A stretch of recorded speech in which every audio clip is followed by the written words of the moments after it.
በግዝት በዓላት መስገድ አይቻልም የምትሉ ሰዎች በደንብ አድርጋችሁ ስሙኝ። ይሄ ቪዲዮ ለሁሉም አስፈላጊ ስለሆነ ሼር፣ ኮፒ ሊንክ፣ ላይክ፣ ሪፖስት እያደረጋችሁ ለሁሉም አዳርሱት። ላይክ አድርጉና ጀምሩ። ሁላችሁም ቤቱን ፎሎ አድርጉ፣ አዲሱን ቤታችንን እና ብዙዎቻችሁ መስገድ የማንችልባቸው የግዝት በዓላት የቶቹ ናቸው እያላችሁ ስትጠይቁኝ ነበር። በደንብ ስሙኝ። መስገድ የማንችልባቸው በዓላት አንደኛ የጌታ በዓላት፣ ሁለተኛ የእመቤታችን በዓላት፣ ሶስተኛ በዓለ ሐምሳ ከፋሲካ በኋላ ያለው ሐምሳው ቀን፣ አራተኛ ቅዳሜና እሁድ፣ አምስተኛ ከዚያ በፊት ሁላችሁም ቤቱን ፎሎ አድርጉ 3 ሰከንድ። አምስተኛ ስጋ አራተኛ ነው ስንተኛ ነው እኔ እንጃ ብቻ ቁጠሩት። አምስተኛ ስጋው ደግሞ ከተቀበልን በኋላ፣ ስድስተኛ ደግሞ አባቶቻችን ባቆዩልን ትውፊት መሰረት የቅዱስ ሚካኤል ቀን አንሰግድም።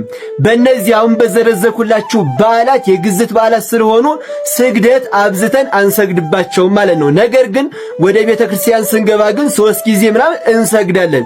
ያንን ሳይሆን አብዝተን የማንሰግድባቸው ዕለታት ወይ ናቸው። በደንብ አድርጋችሁ ጽፋችሁ ያዟቸው። እስኪ ሁላችሁም ኮሜንት ላይ ለአብ ለወልድ ለመንፈስ ቅዱስ አንዲት ስግደት እሰግዳለሁ እያላችሁ ጻፉልኝ። ሁላችሁም ማንም ሳይጽፍ እንዳይሄድ ይሄን ቪዲዮ ሼር፣ ኮፒ ሊንክ፣ ላይክ፣ ሪፖስት እያደረጋችሁ ለሁሉም አዳርሱት። ቤቱን ሁላችሁም ፎሎ አድርጉ። እወዳችኋለሁ። ክብር ባሉልኝ። አሁን ሰሞኑን ሰይጣን መግቢያን የሚያጣው መግቢያ መድረሻ ለምን ሰው ሁሉ ይጾማላ፣ ከሚጾመው ሰው አፍ እሳት ይተፋበታል ይላል፣ አይኑን ይወጋዋል። ስለዚህ ጾም ሲመጣ ሰይጣን መድረሻ ያጣ፣ ድል ይነሳል። አሁን ብዙ ሰው እንኳን አደረሳችሁ የሚባባለው ጾም ሲገባ ነው ሲወጣ ነው። እውነቱን እንነጋገር ግድ የላችሁ። እንደው ፈገግ ብሎ እንኳን አደረሰሽ የሚለው መቼ ነው? ጾም ሲወጣ። እንዲህ የመጨረሻዋን አጥንት ራሱ ይዘን እየጋጠን የግድ ነው የምንላቀቀው ጾሙ ሳይገባ ብለን። ለምግብ ያለን ፍቅር ለጾም ቢኖረን እኮ እናርግ ነበር። እውነቴን እናርግ ነበር፣ እንሰወር ነበር፣ እንበቃ ነበር። ጾምን አልተረዳናትም ማለት ነው። የንስሐ መዝሙር እንሰማለን፣ በገና እንሰማለን። መንፈስ ቅዱስ የቀረበው ሰው የበገና መዝሙር ደስ ይለዋል። መንፈስ ቅዱስ የራቀውስ ምን ነው ቀዘቀዘ? ሞቅ አርጉት እንጂ ነው። የሚያገለግል ሰው ከክርስቶስ ጋር ለብቻው የሚነጋገርበት ሰዓት ያስፈልገዋል።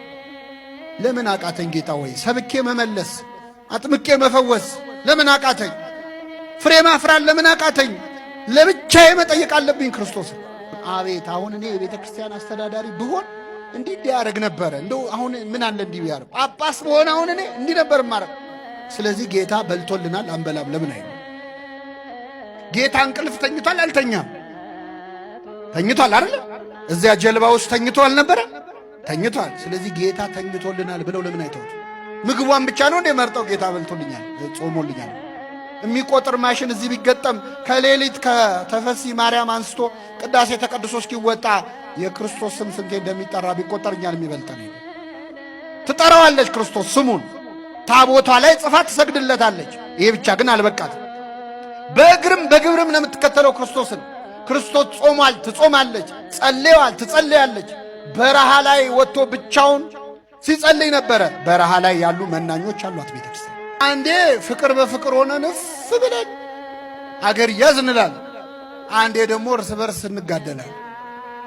አንዴ ወደ ውሃ አንዴ ወደ እሳት የሚጥላት ይችን ሀገር ምንድን ነው? መቼ ነው የሚቆመው የዚች ሀገር ደም? ያቺ ሴት 12 ዓመት ደም ፈሰሳት። የክርስቶስን ጨርቁን ነክታ ደሟ ምን አለ? የኢትዮጵያ ደም ስንት ዓመት ፈሰሰ? ምን ማለት የሀገራችን ደም መቼ ነው የሚቆመው? የክርስቶስን ነፍስ መንጭቆ ሲኦል ሊጨምር ወደ መስቀሉ ሲጠጋ ሰይጣን እዛው መስቀል ላይ ክርስቶስ በእሳት ዛንጅር በነፋስ አውታር ይላሉ አባቶቻችን በመለኮታዊ ኃይሉ እዛው መስቀል ላይ አስሮ ሰይጣንን አስጨንቆ በሲኦል ያሉ ነፍሳትን ነፃ ያወጣቸው አምላካችን። ሰነፍ ገበሬ በሰኔ ይሞታል ይባላል። ልክ የሚዘራበት ሰዓት የሚሞት ሰነፍ ገበሬ። በአብይ ጾም ያልበረታ መቼም አትበረታ። እስቲ በዚህ ጾም የትኛውን ችግር ልትፈቱ አሰባችሁ? የትኛውን ቁስል ልትሽሩ አሰባችሁ? የትኛውን ሱስ ልትላቀቁ አሰባችሁ? ጾም በምክንያት ነው የሚጾመው። አንተ ክርስቲያን አይደለ? ቤተ ክርስቲያን ሁሌ ትሳለም የለ፣ ትጸልይ የለ፣ ታስቀድስ የለ፣ ትቆርብ የለ። ለምን ይርባሃል?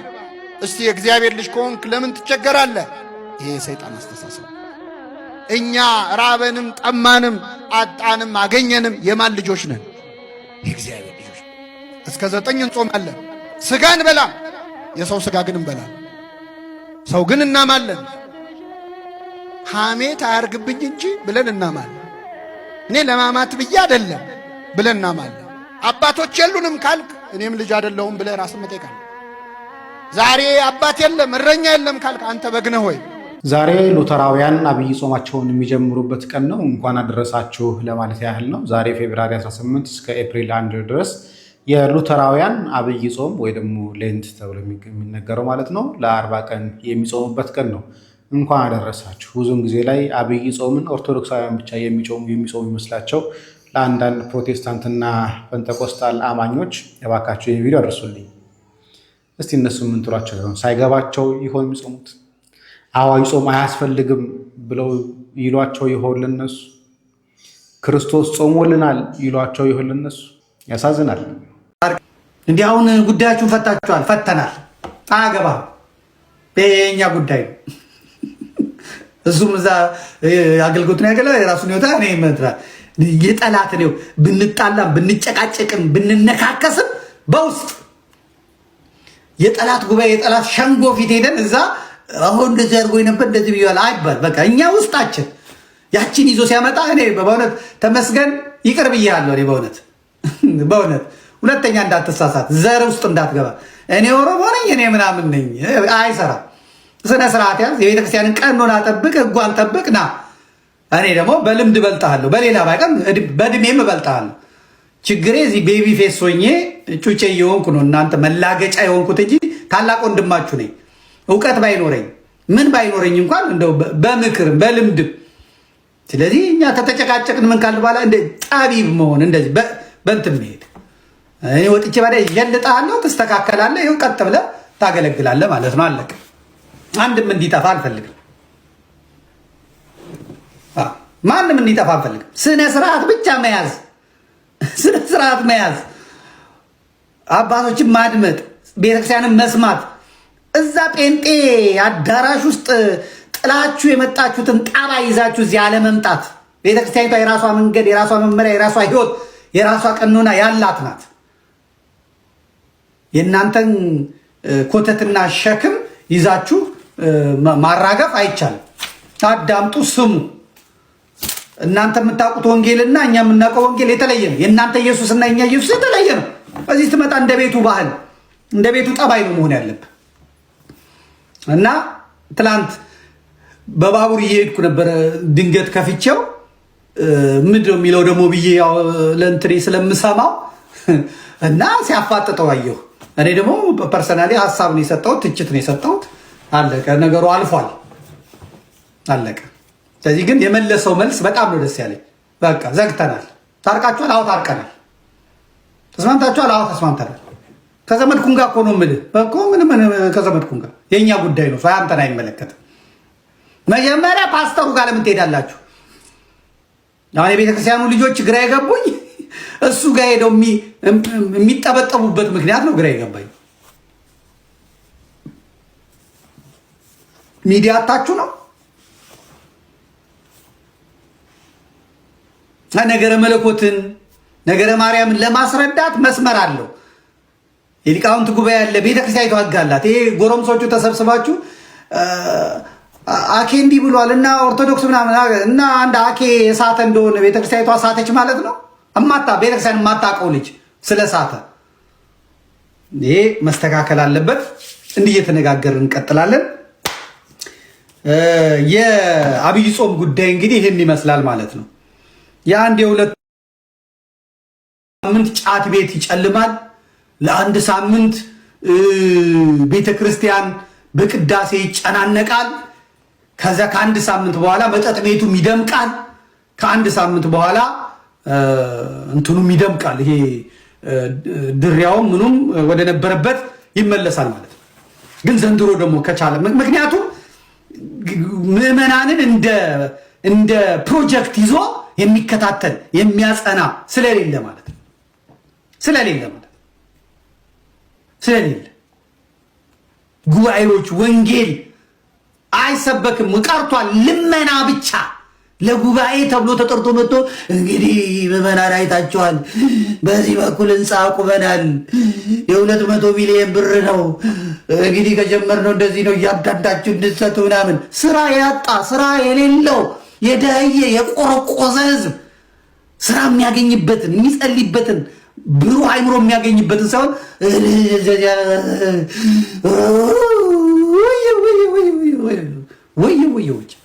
ወየ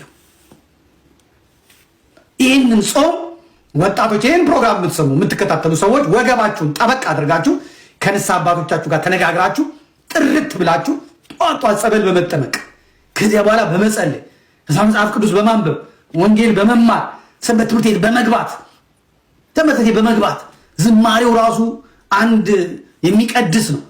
ቃሉ አንድ የሚያነጻ የሚቀድስ ነው፣ የሚያጸና ነው። ገድላቱን ድርሳናቱን መስማት እንደ ቅዱስ ጊዮርጊስ፣ እንደ ቅዱስ መርቆሬዎስ፣ እንደ ክርስቶስ ሰምራ፣ እንደ ቅድስት አርሴማ መሆን ነው። ለክርስቶስ ሙሽራነት አተላልፎ መሰጠት ነው። ሕይወት የሚያስተምሯችሁን አባቶች በመከተል ባለጌ ወንበር ላይ ይዟችሁ የሚሄዱትን ቄሶች በመንቀፍ ጥፋ ከዚህ በማለት ከመናፍቅ ከአሕዛብ እኩል በማየት እዛ ቡና ቤት ተሰልፎ የምታየው በዚህ በአብይ ጾም የሚሰክረውን ሰካራሙ አባት አይደለም። እሱ አባት አይደለም። ዕጣን የሚሸተውን ወንጌል የሚያስተምረው ንስሐ ግባ የሚልህን ኪስህን የማያይ ልብህን የሚያይ አይምሮህን የሚያይ እጅህን የማያይ እንደ ውሻ እጅህን ኪስ ስትከት ሞባይል ለማውጣት ስንት ብር ይዞ ይወጣል ብሎ የሚያይ ፕሮጀክት አንተን አድርጎ ሀብታም ሲመጣ ምንጣፍ ካልወጣ ወንበር ካልተነጠፈ በእኔ ላይ ሂዱ የሚል እሱ ነጋዴ ነው። ፕሮጀክት ይዞ ነው የመጣው። ህይወት የለውም። ሆድ ነው ያመጣው። ረሃብ ነው እንደዛ የሚያንከራትተው። ወንጌል እውነት የለውም። የሚፈልግህ የሚጠራ እዚህ ጋር የሚቆሙት እኛ ወፍራሟ ሴትዮ ወይም እኛ ቀጭኗ ሴትዮ እኛ ትልቋ ሴትዮ ትልቁ ሰውዬ እዚህ ጋር ቆሞ ያስቀድስ የነበረው የጠፋ ብሎ የሚቆጭ የሚንገበገብ ምን ሆነው ቀሩ? ታመው ነው? ሞተው ነው? ሀገር ነው? ምን አደጋ ደረሰባቸው የሚል እረኛ አባት ካህን ሁልጊዜ እያሳለመ ሁልጊዜ ወንጌል እያሳለመ ከቤተ መቅደስ እንደማጠፋ እያወቀ ስትጠፋ ለደንታህ የማይል አባት እንዲፈጠር እናደርጋለን። ያን እዛ ላይ ነው መስራት። የቆሸሸ ነጠላ አይተው ንስሐ አባት የማይሆኑ የድሃ ቤት ሄደው ጸበል የማይረጩ እነዚህ አባት አይደሉም። እነዚህ እበት ናቸው። አባት አይደሉም። ይህ ሁላ የወንጌል እጥረት ነው። የሀገሪቷ ድሃ መሆን፣ የስራ አጥ ስራ መስሪያ እድል መጥፋት።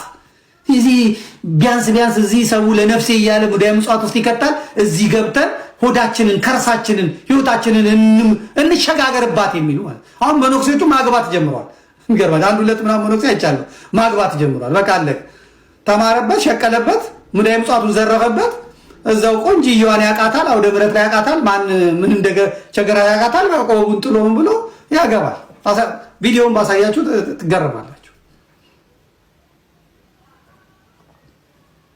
አዋርደውን ሊያዋርዱን የሚፈልጉትን ቀድመን መንቃት፣ ሲመጣ አለመደንገጥ፣ በፕላን እየተሰራ ስለሆነ አለመደንገጥ። ስለዚህ ከነገ ጀምሮ እየጸለይን በሳምንቱ መጨረሻ እሁድ ላይ አንድ ፕሮጀክት ይዤ እመጣለሁ። ያንን ፕሮጀክት እንሰራለን።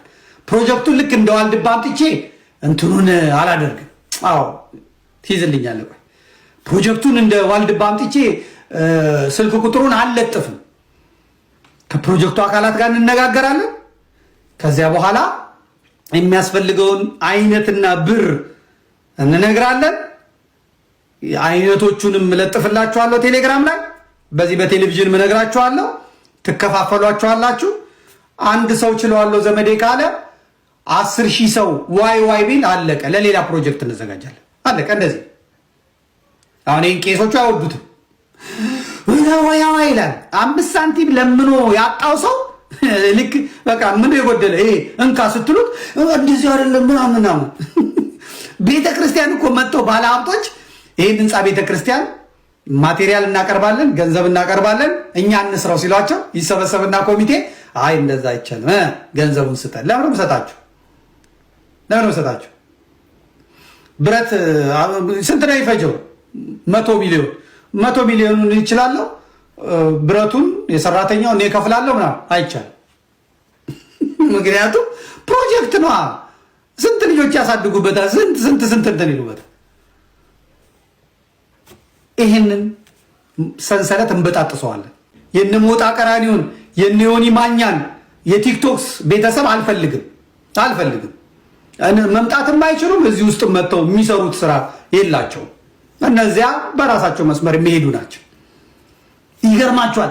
ያ ሁላ ቲክቶከር እየተጠቃቀሰ ማንትስዬ ገዳም ይል የነበረ ያ ሁላ ዩቲዩበር ይሄን ገዳም እንድትረዱ ይሄን ገዳም ይል የነበረ በኮሚሽን የሚሰራ የአንድ ገዳም ለማስተዋወቅ 3000 4000 ብር የሚበሉ 4000 የሚበሉ ከገዳማቱ በኮሚሽን የሚቀበሉ የዋልድባ ሰቋርን ጸጥ ዝም። ቅባት ቤት የከፈቱ አሉ፣ ቡቲክ የከፈቱ አሉ። ቤተክርስቲያንን መነገጃ አድርገዋታል። አሁንማ የቅቤ መነገጃ፣ የሎሚ መነገጃ፣ የአፈር መነገጃ ሆናለች ቤተክርስቲያኒቷ። የማር መነገጃ እዚህ ቤተክርስቲያን ማሩ ጠበል ነው፣ ማሩ ካንሰር ያድናል እያሉ ከመርካቶ በኪሎ እየገዙ 1 ሺህ ብር ይችን የምታክል 2 ሺህ ብር የምታክል የሃይማኖት አባቶች ሆነ አጭበርባሪ የሀገረ ስብከቱ ሊቀ ጳጳስ የሀገረ ስብከቱ ስራ አስኪያጅ ገንዘቡ ይገባል፣ ፈሰስ ይመጣለታል። ምን አገባው? ሰው ግራዋ ቢጠጣ፣ ሰው እሬት ቢበላ፣ ሰው አፈር ድንጋይ ቢበላ ምን አገባው? ሴቶች ቤተክርስቲያንን ሴቶች ወስደው ይሄ ቤተክርስቲያን የኔ ነው ብለው እዛ ቤተክርስቲያን እነሱ ቲክቶከሮች አሏቸው፣ ምኖች አሏቸው። ያንን ያስተዋውቁበትና ከዛ ሰዎች ተደራጅተው ያን የተባለውን ቤተክርስቲያን እንሳለም ብለው ሲሄዱ ለምሳሌ ሸኖ ላይ ከሆነ ማለፊያው ሸኖ ላይ ከትራፊኩ ጋር ይነጋገራሉ፣ ከፖሊስ ጋር ይነጋገራሉ፣ ከኦሮሚያ ፖሊስ ጋር እኔ ፈቃድ ከሰጠሁት በስተቀር ሀገረ ስብከቱ አላለመወቁ ደብሮ አላለመወቁ ያን ገዳም የምታስተዋውቅ ሴትዮ እኔ ካልኩት ውጪ 9 አውቶቡስ 10 አውቶቡስ እንኳን ቢመጣ መልሱ። ወደዚህ ቤተክርስቲያን መምጣት መመዝገብ የምችለው እኔ ብቻ ነኝ። ይሄ ወዴት ነው ልምምዱ? ነገ እያንዳንዱ ቤተክርስቲያን የራሱ ቸርች እንደከፈተው እንደ ጴንጤ የራስን ቸርች ማመቻቸት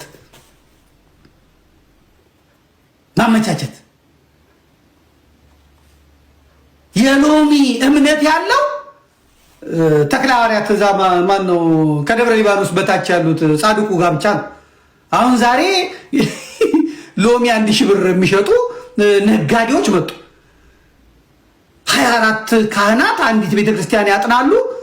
ገጠር ያለው በሙሉ ቄስ የገጠር ቤቱን ዘግቶ ቤተክርስቲያኑን ዘግቶ የአብነት አስተማሪዎች የነበሩት የሚረዳቸው እንዳለ ዘግተው መጥተው እነዚህ የማር ነጋዴዎች እነዚህ የቅቤ ነጋዴዎች ቅቤ ነገር ከሸኖ ቅቤ ለጋ ቅቤ ጭነው እየቆነጠሩ እምነት ነው እያሉ ቱቲ ሀብታም ዲታ ለምንትስዬ ገዳም ለምንትስዬ ሚካኤል ለምንትስዬ ምናምን ብለው ዛሬ የቅባት ቤት ዛሬ የፋሽን ቤት የሽፎን ቤት ምድረ ቲክቶከር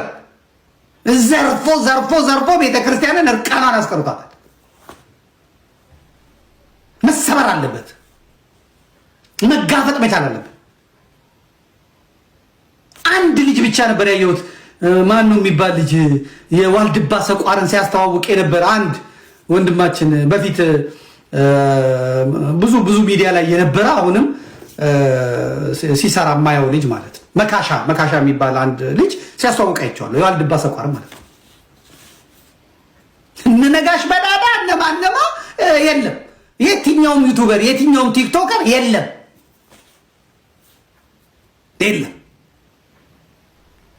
ዝም። ምክንያቱም የለማ ቁጤ የለማ ሳንቲም የለውማ ገንዘብ አይገኝበትማ። ዘራፊ ሁላ ሰርተህ እንድትበላ አደርግሃለሁ።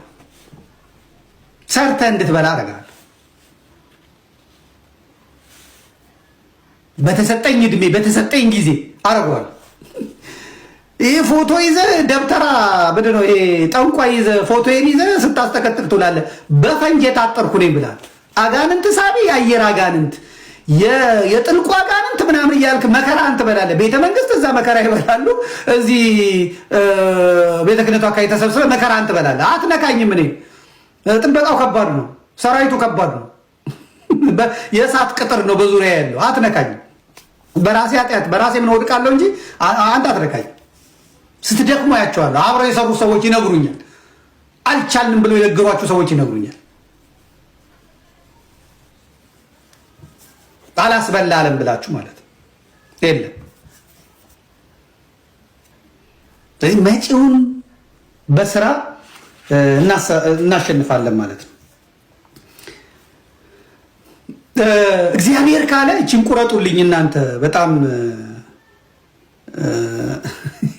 ሬትም ተጀምሯል ነው የሚሉት።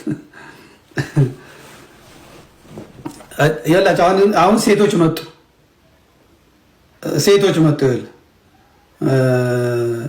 የዚህ የቅቤ ነጋዴ ሴቶች የማር ነጋዴ ሴቶች መጡ። አሁን መቼም እኔም አቤት እንደው እኮ እኔ አፌ አያርፍ እዛም እነካለው ጸጥ ብሎ ሲሰማኝ የነበረው የእሱን ስነካበት እሪ ብሎ መጥቶ ጠቅጠቅጣ ጎል አንተ ሌባ አንተ ምናምን ማር ቢሸጥ ምናምን አንተ ምናምን ይላል። ማር ነጋዴው ሌባ ሁላ ነጋዴ ሁላ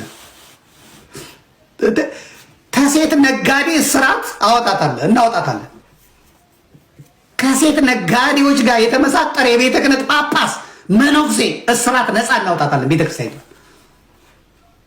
ጉሮሮ ለጉሮሮ ተናንቀ ማለቃቀስ የለም። እዚህ ቁጭ የለም። ማህበረ ቅዱሳንን መጠበቅ የለም። ማህበረ ቅዱሳን አቋሙን እንዲለዩላ የራሱን የቻለ ጦርነት ከማህበረ ቅዱሳን ጋር መርጣለሁ። እነ መላኩ ተፈራንና የመላኩ ተፈራን ልጆች ወደፊት ያመጣውን ማህበረ ቅዱሳን ተሐድሶን ወደፊት ያመጣውን ማህበረ ቅዱሳን እነ ብርሃኑ አድማስ እነ ኤፍሬም እሸቴን ገና አጋፈጣቸዋለሁ። ገና ከፊት ለፊት እጋፈጣቸዋለሁ። የቀሲስ ደጀኔን ሽፈራውን ልጅ ያገለገለውን አትናቴዎስ ነው ማነው እሱ ጎርጎርዮስ የቀሲስ ደጀኔ ልጅ የገፋ የነ ኤፍሬም እሸቴን ቡድን የነ ብርሃኑ አድማስን ቡድን እጋፈጠዋለሁ። ተሐድሶን እነሱ እነ መልአኩን ያወቁበትን እነ መልአኩን ያዩበትን እነ መልአኩ ተፈራን ያዩበትን እጋፈጣቸዋለሁ። ለእኔ እንዲያስረዱኝ እጠይቃቸዋለሁ።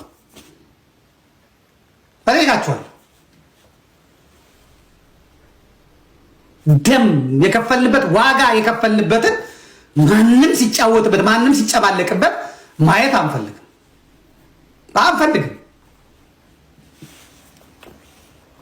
ሀሳብ ነው የሚነሳው፣ በሀሳብ ትሟገታለህ። በቀደም የሆነ ስብሰባ ነበረችን። እዛ ስብሰባ ላይ ይህንን ሀሳብ አንስቼላቸው ወዲያውኑ ሄደው ጎርጎርዮስ ናና ስበክልን ናና ምናምን አድርገው ወዲያው አጣድፎ ምናምን ቀሩ። ስምህን እጠራለሁ ተገኔ ተጠንቀቅ፣ ዲያቆን ተገኔ ሲያትል ያለው ተጠንቀቅ። ኤፍሬም እሸቴ ያዋጣ ማን ያዋጣ? እዚህ በሚስጥር ያደረግነውን ነገር እና ሰብሳቢዎች ሰብስበው ያነጋገሩንን ነገር በጎን እንደ እንትን እየመጠጣችሁ ሳንጨርስ እዛ ሄዳችሁ እዛ እንደርጎ ዝንብ ጡብ የምትሉትን አቁም። በጀመርነው እንጨርስ።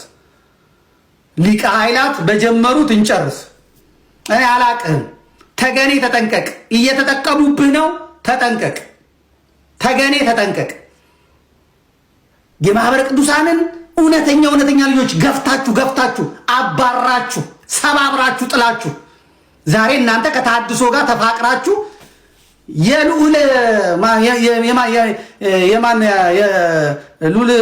የእሱን እግር ትስማላችሁ። እናንተ የጸረ ማርያም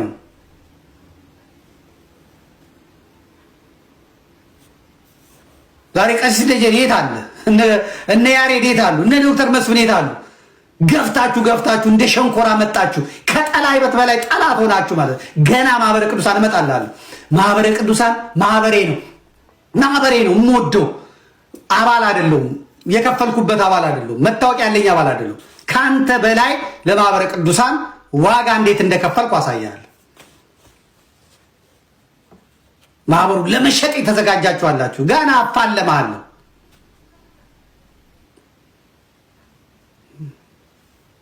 ገና እንነጋገራለን።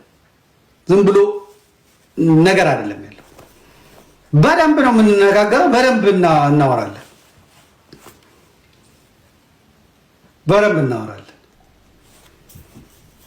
ስለዚህ አንድ ነገር ከገባችሁበት እኔ በደንብ ገብታችሁ መበተን ነው፣ መምታት ነው። በደንብ መምታት ነው። በደንብ ንግግር እንዲደረግበት ማድረግ ነው። ንግግር እንዲደረግበት ማድረግ ለብሽሽቁ አለን፣ ለቃላት ጦርነቱ አለው። ምንም ችግር የለም። ቅሽሻ አይለኝም። ምንም አይነት አስተያየት ብትሰጠኝ ቅሽሻ አይለኝም። ቤተክርስቲያኔን ሀገሬን አስቀድሜ በማደርገው ነገር ላይ ቅሽሽ የሚል ነገር የለኝም።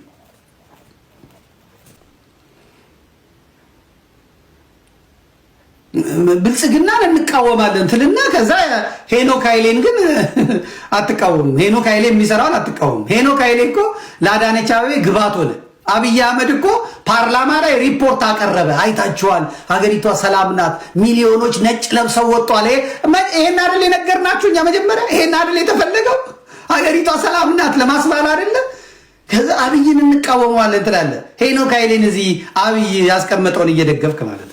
አመጣላለሁ በፖለቲካው እንመጣለን፣ በገባን መጠን በዚህ በሃይማኖቱ እንመጣለን፣ እንጠይቃለን። አጭበርብሮ ማለፍ ዘንድ አይቻልም። የመገለጥ ዘመን ነው፣ የማጋለጥ ዘመን ነው። ጥርት ብለን እናልፋለን። ኮተት ተሸክመን አንሄድም። በአባት ስም አባ ፂማም ነው ቆብ አድርጓል ምናምን የለም። ተፈትነን አባቶችን እያየን ነው የምናልፈው። አባቶቻችን እናውቃቸዋለን።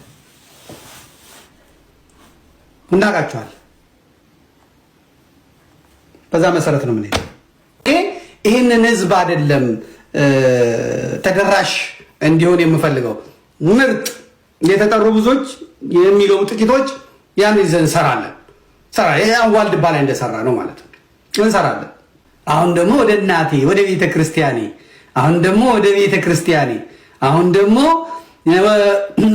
ጊዜን እንቅልፌን አጥቼ ወደ ቤተ ክርስቲያኔ በደቡብ፣ በምስራቅ፣ በሰሜን፣ በምዕራብ፣ በኦሮሚያ፣ በጋምቤላ፣ በትግራይ፣ በአማራ ያለችው ቤተ ክርስቲያኔ ላይ ትኩረቴን ሙሉ ጊዜን ሰጥቼ ለአንድ ፕሮጀክት ግፋቢል 4 ሚሊዮን ህዝብ አለ። 5 ሚሊዮን ህዝብ ተደራሽ የሚሆን የሚያስፈልገው 5-6 ሰው ነው። 5-6 ሰው አላስበላም። የአንድ ሰው ገንዘብ አላስበላም። በቃኝም ነው የማለማምደው። ይህን የቤተ ክርስቲያን ቀበኛ፣ የሙዳይ ምጽዋት ቀበኛ 24 ሰዓት 5 ስታር ሆቴል ቁጭ ብሎ የሚበላ አለቃና ጸሐፊ ቁጭ ነው የምናደርገው። እኔ ቁጭ ነው ማለት ነው። ቁጭ እንዴት እንደሚሰራ እያሳየን ማለት ነው። ከዛ ገንዘቡ የት ገባ አውጣ። ይሄው ዘመድኩን በ2 ቀን ይሄን አድርጓል፣ በዚህ ስራ ይሄን አቁሟል። የት አባታችሁ አስገባችሁት? የት ከተታችሁት?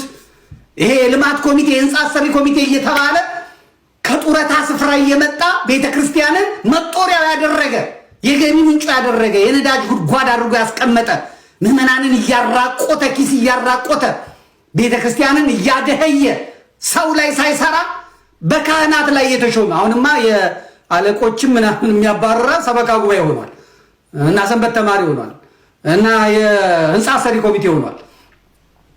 ይህን ልክ እናገባዋለን። ልክ በስራ ልክ እናገባዋለን። ዘመቻ በመውጣት ሰልፍ በመውጣት አይደለም፣ በመስራት እናሳያቸዋለን። በመስራት በቃኝ ነው ደግሞ አይታችኋል። እኔ ሲመጣ በቃኝ ጥፋ ከዚህ ነው ምነው እንደዚህ ነው ልጨምርበት፣ እንደዛ ብሎ ነገር የለም። አለቀ። ይህ ብቻ አይደለም፣ መዋቅሩን ጠብቀን ደግሞ ለምሳሌ የአባ ጊዮርጊስ ዘጋስጫ ወይም ሰሜን ሸዋ ውስጥ ወይም ጎጃም ውስጥ ወይም ጎንደር ውስጥ ወይም ትግራይ ውስጥ ወይም ደቡብ ወይም ምናምን አንድ ቦታ አንድ የሚሰራ ፕሮጀክት ያለው ቦታ ከመጣ ያ ቀጥታ እኔ ሲኖዶስ አይደለሁም፣ እኔ ጠቅላይ ቤተ ክህነት አይደለሁም፣ እኔ ለዚህ የተቀመጠ መምሪያ አለ። እዛ ነካ ያደርጉትና ወደኛ ይመጣል ማለት ነው። መዋቅሩ መጠበቅ አለበት። መዋቅሩ ማወቅ አለበት። እዛ የተቀመጠው አቅም የለውም፣ የሰው ኃይል የለውም፣ ገንዘብ የለውም፣ የራሱ ጉዳይ። ገንዘብ በሱ በኩል አናሳልፍም። ገንዘብ በሱ በኩል እሱ እንዲያውቀው ግን ይደረጋል። እንዲያውቀው ይደረጋል። ሪፖርቱም እንዲቀርብለት ይደረጋል። መዋቅሩ መጠበቅ ስላለበት ማለት ነው። ደግሞ እኔ ራሴ ሌላ ሲኖዶስ ሌላ ስርዓት ማፋለስ እንዳይመጣብን ነገ ቤተክርስቲያኒቷን የሚረከቡ አካላት ሲመጡ መዋቅሩ እንዳለ ጠብቆ መሄድ አለበት። ብንጠላቸው ፓትርያርኩን ብንጠላ፣ ጸሐፊውን ብንጠላ፣ ስራ አስኪያጁን ብንጠላ ምንም ማድረግ አንችልም። ምንም ለአምሳት ወለደችን ምንም በቃ ጉዳያችን ነው፣ እዳችን ነው፣ በደላችን ነው። ከነ ችግራችን ከነ ጥላቻችን መዋቅሩን አክብረን ስራችንን እንሰራለን ማለት ነው። የሚከለክለን ነገር የለም። አንጣ ገንዘቡን በእኔ በኩል ይለፍልህ ብሎ ጸሐፊው ሲጠይቀኝ እዛ እንጠያየቃለን ማለት ነው። የሀገረ ስብከት ሊቃነ ጳጳሳትን እንጠይቃለን። የታሉ የሰንበት ትምህርት የታሉ የአብነት ትምህርት ቤቶቻችሁ? ስንት መምህራን አወጣችሁ? የት ነው ምንድን ነው የሰራችሁት? 20 ዓመት 10 ዓመት 30 ዓመት ምናምን ተቀምጣችኋል። በአንድ ሀገረ ስብከት ላይ ምን ሰራችሁ? ምን አመጣችሁ? ምን ፍሬ ያፈራችሁ? ራሳቸውን እንዲገመግሙ እናደርጋቸዋለን። በመስራት በማሳየት በማንቀሳቀስ የገጠር አብያተ ክርስቲያናትን በማድረግ ሰንበት ትምህርት ቤቶችን በማድረግ የአብነት ትምህርት ቤቶችን በልመና በማጣት ምክንያት እንዳይበተኑ በማድረግ የዓመት ቀለብ ልብሶቻቸውን በመቻል እንችላለን እናደርጋለን። ገዳማውያን እንዳይበተኑ እህል ብቻ ሳይሆን ወፍጮ ቤት፣ ትራክተር በመስጠት የሚያለሙት እንዲያለሙ ወንዞቻቸውን ጠልፈው ወተር ፓምፕ የውሃ ማውጫ በመስጠት በማድረግ ገዳማዎችን ማድረግ እንችላለን። 5 ሳንቲም ኮሚሽን የለው። 5 ሳንቲም አልቀበል፣ ደሞዝ አልፈልግ። የቢሊየን ብር ፕሮጀክት መስራት እንችላለን። አንችልም? ንገሩኝ። ይቻላል አይቻልም? ይቻላል። እኔ ይቻላል ነው የምለው። እናንተስ ይቻላል አይቻልም? ጻፍ እዚህ ውስጥ ያላችሁ። አሁን በጣም ጥሩ ነው። 500,000 ሰው ደርሷል። እዚህ ቲክቶክ ላይ ታፕ ያደረገው 500,000 ሰው ደርሷል። ኮፒ ሊንክ ሼር አድርጉ። እዚህ ጋር ይቻላል። ተመልከተው፣ ቃሉ ራሱ ይቻላል። እንችላለን። ከእግዚአብሔር ጋር እንችላለን፣ እናደርገዋለን። ልበ ሙሉ አይቻልም አትበሉ። ሰው አለ፣ ገንዘብ ያለው አለ። ማን ያገናኘው? ማን ከስራው ጋር ማን ያገናኘው? አየሁት፣ እኔ አውቀዋለሁ። አሰቦት ስላሴ ይህን ያህል ብር እፈልጋለሁ ስለሚመጡ ሰዎች አሉ። በመልክም አላቃቸው። ዘመዴ እኔ ይህን ይችላለሁ የሚሉ አሉ። ስም ጽፌ ያለው እገሌ አሰቦት ስላሴ ቤ ቀበሮ ሜዳ ምናምን ያንተ አሳየ። ዘመዴ እኔ ይችላለሁ 700,000 ብር እኔ እንደዚህ ይችላለሁ አላቃቸው፣ በአካል አላቃቸው። ዋልድባ ዘመዴ እኔ ያለው ዘመዴ እኔ ይህን ይችላል። በቀደም አይታችኋል። ቴሌቪዥን ነበረን እንግዲህ